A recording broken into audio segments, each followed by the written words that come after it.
আমি আল্লাহর এই তিন কুদরত বুঝে তোমার উচিত উপদেশ গ্রহণ করা, আমার গোলামি করতে থাকা, আমাকে ভুলে না যাও, আমাকে ভুলে না যাও। আজকে মুসলমানের যুবক ভাইয়া অসংখ্য ছেলে পেলে, আহা বাবারা, মারা, সন্তান কি শিখছে এটাও তো আপনি জানেন, কি শিখানো উচিত এটাও তো জানেন, এটাও তো জানেন কি শিখানো উচিত। একজন মা বাপ, মুসলমান মা বাপ, 10 বছর ছেলেটা পড়ালেখা করছে, আজকে 14 বছর পড়তেছে, 12 বছর ধরে পড়তেছে, আল্লাহর কোরআনটুকু দেখে দেখেও পড়তে পারে না। এটা যে দরকার, এটা যে শেখা উচিত, দেখে দেখে কোরআন শরীফ পড়তে পারে না, সহি শুদ্ধ এদ্দুর জ্ঞান যার নাই, এই কথাটা যেই মা বাপ বোঝে না, আমি বুঝি না, বড়া কি বুঝলেন আমনে, আমনের দেমাগ কি, আমনের ফুতেরে পড়াইলেন কি, আমনের ছেলেরে পড়াইলেন কি, মুসলমানের পরিচয় কেমনে দেন, আল্লাহর কাছে কেমনে দাঁড়াবে? আল্লাহ বলবে, বান্দা 12টি বছর তোর সন্তানকে পড়ালেখা করাইতে গিয়া লাখ লাখ টাকা খরচ করিলি, বিনিময়ে সব ছিল আমার, আমার কালাম টুকু কদ্দুর পড়াইলা না। আহ,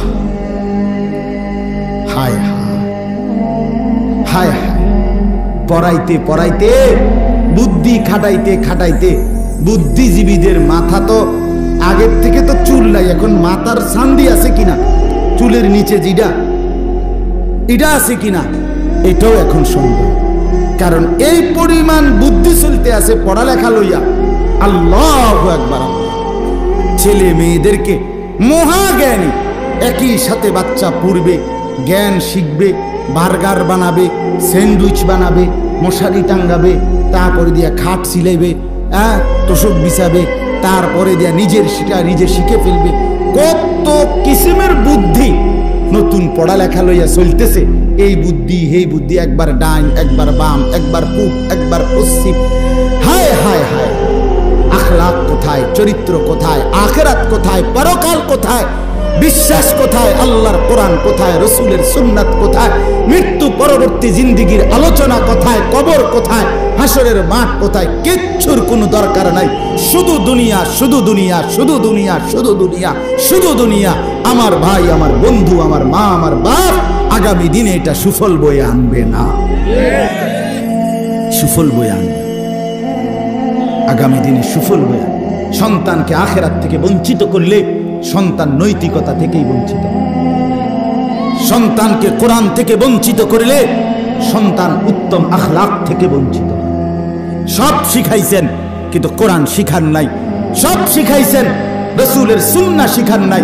মনে রাখবেন, উপার্জনের প্রাণী হইতে পারে, কিন্তু সৎ, পবিত্র, চরিত্রবান, উত্তম আখলাকওয়ালা হইতে হইলে কোরআন এবং সুন্নাহ, উলামা, আল্লাহর নেক বান্দাদের সাহচর্য, এর কোনো বিকল্প নাই, নাই, নাই। কথা শুদ্ধ বললে হবে না, ফেসাবও করতে হবে বইয়া, এবং টয়লেট পেপার ব্যবহার করতে হবে, পানি ব্যবহার করতে হবে, তোই সে পবিত্র। কথা তো বলে শুদ্ধ, মুতে তো খারাইয়া, হ্যাঁ, মুতে তো ফানি লয় না, এমনি ইংরেজি না কয়, হ্যাঁ, কথা তো শুদ্ধ কয়। Thank you. কেমন আছেন আঙ্কেল? ভালো আছেন? আরে বাবা, হ্যাঁ, হ্যালো আঙ্কেল, কেমন? ও এবারে আঙ্কেল, ও দেখছো ছেলেটা কেমন ভদ্র, কথা কি সুন্দর, কিন্তু মতে তো খারাইয়া। ভদ্র ছেলে খারাইয়া মতে কেমনে?